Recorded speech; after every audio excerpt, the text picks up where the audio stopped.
नमस्कार दोस्तों। आज हम बात करने वाले हैं शूरवीर महाराज पृथ्वीराज चौहान के जीवन परिचय से।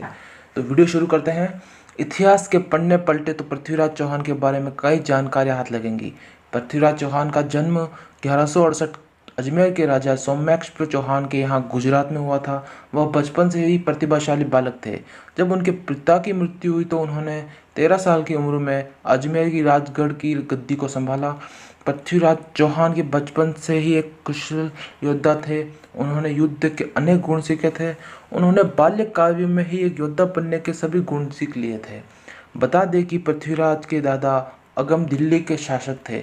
उन्होंने पृथ्वीराज चौहान के साहस और बहादुरी के किस्से सुनने के बाद उन्हें दिल्ली के सिंहासन का उत्तराधिकारी घोषित कर दिया। पृथ्वीराज चौहान इतने बलवान थे कि एक बार उन्होंने बिना किसी हथियार के एक शेर को मार डाला था। पृथ्वीराज चौहान ने दिल्ली के राज सिंहासन की गद्दी पर विराजने के बाद किला राय पिथौर का निर्माण किया तथा 13 साल की उम्र में उन्हें गुजरात के पराक्रमी शासक भीमदेव को हरा दिया था। पृथ्वीराज चौहान 6 भाषाओं में निपुण थे, जैसे संस्कृत, प्राकृत, मागधी, पैशाची, शौरसेनी और अभ्रंश भाषा। इसके अलावा उन्हें मीमांसा, वेदांत, गणित, पुराण, इतिहास, सैन्य विज्ञान और चिकित्सा शास्त्र का भी ज्ञान था। अब हम बात करेंगे कैसी थी पृथ्वीराज चौहान की सेना। पृथ्वीराज चौहान मानसिक और शारीरिक रूप से जितने बलवान थे उतने ही बलवान उनकी सेना भी थी। इतिहासकारों का मानना है कि पृथ्वीराज चौहान की सेना में 300 हाथी तथा 3 लाख सैनिक थे, जिनमें बड़ी संख्या में घुड़सवार भी थे। अब हम बात करेंगे पृथ्वीराज चौहान के प्रेम कहानी के बारे में। पृथ्वीराज चौहान भारतीय इतिहास के सबसे प्रसिद्ध हिंदू राजपूत राजाओं में एक थे। उनका राज्य राजस्थान और हरियाणा तक फैला हुआ था।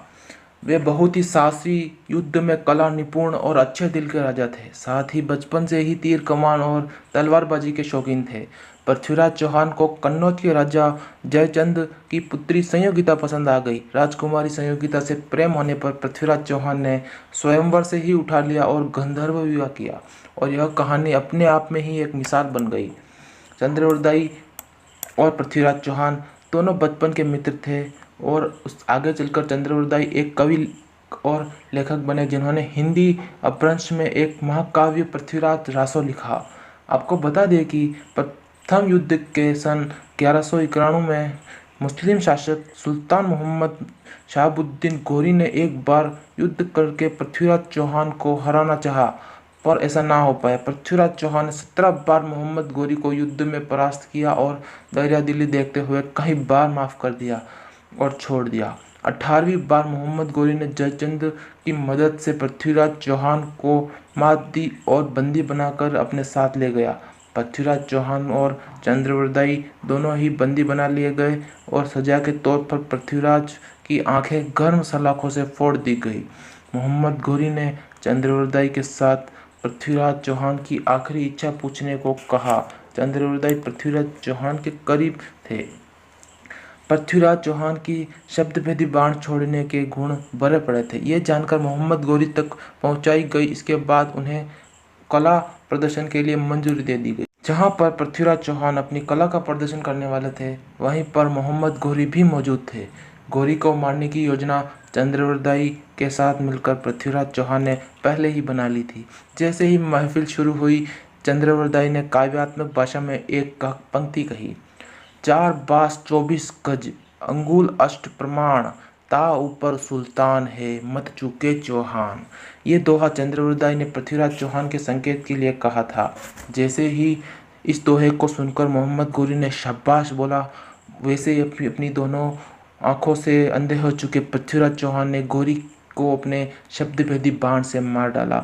वही दुखद ये हुआ कि मोहम्मद गोरी को मारा गया। उसके बाद पृथ्वीराज चौहान और चंद्रवरदाई ने अपनी दुर्गति से बचने की खातिर एक दूसरे की हत्या कर दी।